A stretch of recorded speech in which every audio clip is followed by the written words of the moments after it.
Hi, I'm Sarah Dorcas. Welcome to Lot 10, our newest build in Serenity Heights. I'm really excited to bring you inside and take you on a tour of the home, show you the intention behind things, the thought process. I hope you enjoy it as much as I do.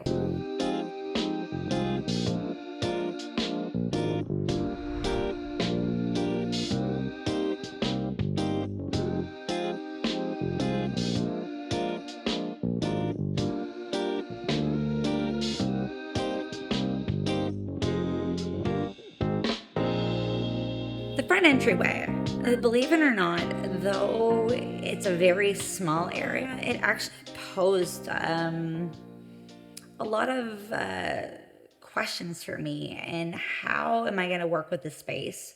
We did a bypassing door system, and the beautiful drawers that I originally wanted to be there we couldn't use, which is fine. So I lost some movement there. So what did I do? I actually added in a custom paneled wood wall, and again, it's to add a little bit of movement and a little bit of finesse as you walk in the front door, so that when you walk in, you kind of see this little bit of movement in the room, and you think, okay, well, that's kind of fun and exciting and contemporary.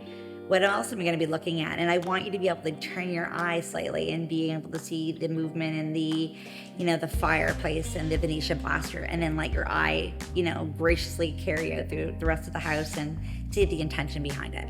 One of my favorite things is lighting. Lighting is probably, I believe, one of the most important parts of design. So thinking about different lighting within the kitchen was extremely important to me. We do have lots of natural outdoor light by the big windows that we have here, but I also wanted to add mood lighting. So in the evening, if you didn't want the big, kitchen lights on, you could have your pendant light on over top of your sink if you're just doing dishes. Or if you didn't want that and you just wanted a small night light in the evening, we did LED lighting underneath the toe kicks of the cabinetry, which really is a beautiful touch and looks so lovely on in the evening. So what am I gonna do to make the stairs seem more intentional and beautiful? Well, that's why we did the floating staircases. I really wanted to almost look like a piece of artwork in the home. If we're dealing with stairs, we might as well make them look pretty. I wanted it to be just something that was stunning to look at and not, a hassle to walk up. The principal suite. This bedroom is huge. The windows are humongous. I am in love with it. And my favorite feature about the bedroom, besides the window, is the view from the window. You can see all the way clear down towards Stylings Island. It is remarkable.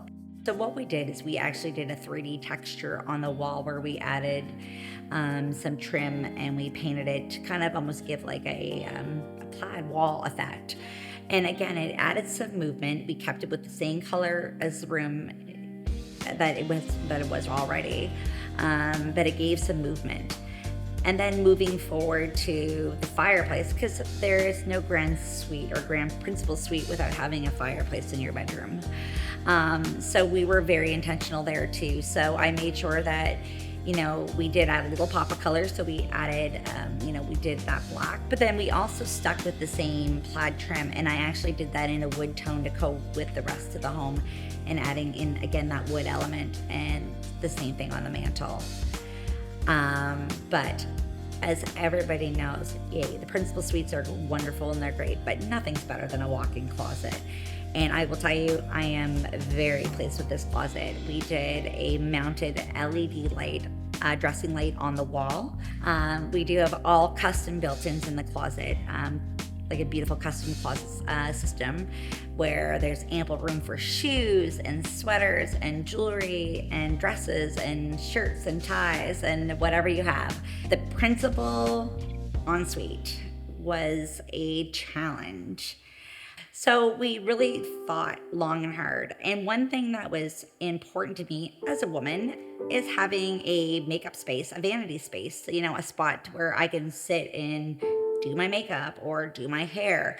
So we actually did a custom, built-in vanity alongside of our regular vanities in the bathroom.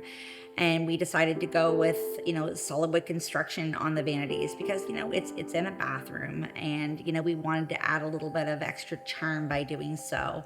We added a paintable wallpaper behind the tub so that, again, it added a little bit of movement, but we still kept with the light, bright color on the walls so that everything seemed bright and airy. But the shower was the thing that really took the cake here. The shower is huge. It has 2 shower heads on either side, with handheld wands, separate shut-offs for each one. So if you're showering alone or showering with a friend, there's, you can operate your own shower head and have the temperature set at what you'd like it set at. We also did a very long, I believe it's like a 6-foot long niche in there as well, with LED lighting for mood lighting or for little extra lighting in the shower. The niches are big enough that you can hold liter bottles. So for us ladies, that's really important to be able to have our big shampoo bottles and conditioner bottles there. So I tried to think about all these little aspects. And again, keeping with a color palette, keeping with a certain theme, I really try to be intentional doing that. And behind the soaker tub, I thought there's no sense of having a soaker tub if you're gonna have shampoo, a spot, put a glass of wine, there's no room. So we built out the wall a little bit, and we added a niche behind as well, so that you can put your some candles or a glass of wine or even your shampoo bottles there while you're enjoying your time relaxing in the tub. The kids' bathroom or the secondary bathroom. What can I do to make this bathroom feel as bright and airy as possible? So it went down to a few factors. Is obviously, with the vanities, choosing a lighter vanity. I used black fixtures to make things pop. But I also went, and when I was doing the bath itself, I chose tiles intentionally that had some movement in them, that gave some visual interest. So we actually used a 3D tile in the secondary bathroom. It was a triangular 3D tile, which again has some challenges sometimes when installing, but it turned out absolutely beautiful.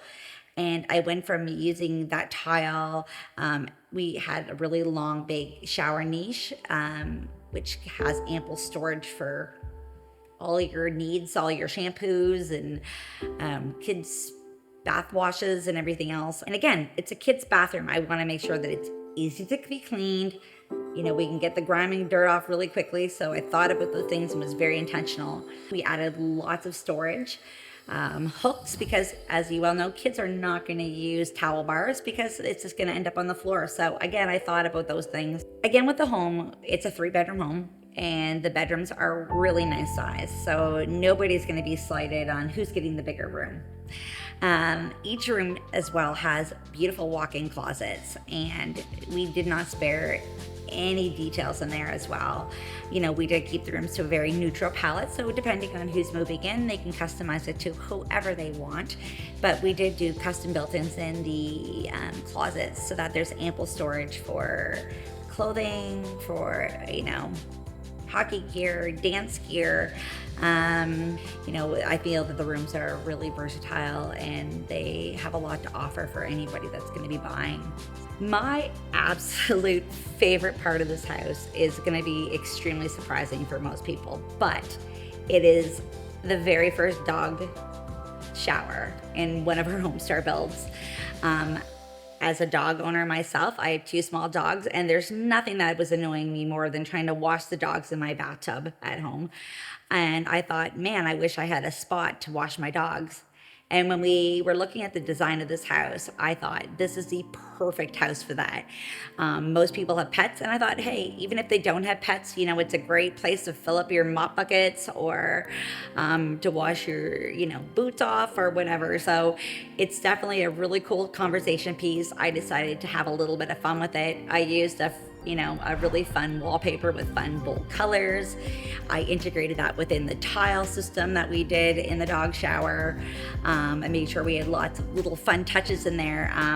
And it was honestly such a treat for me to do. Now, there was some challenges. We tried to think, okay, well, what dog do we put in here? How big do we make it? What kind of dogs are going to fit in this shower? So we all worked together actually to figure out what size we're going to do it. Make sure that there's, we can have a little toe kick underneath so our feet can slide under so we can get in close to our pups while we're washing them.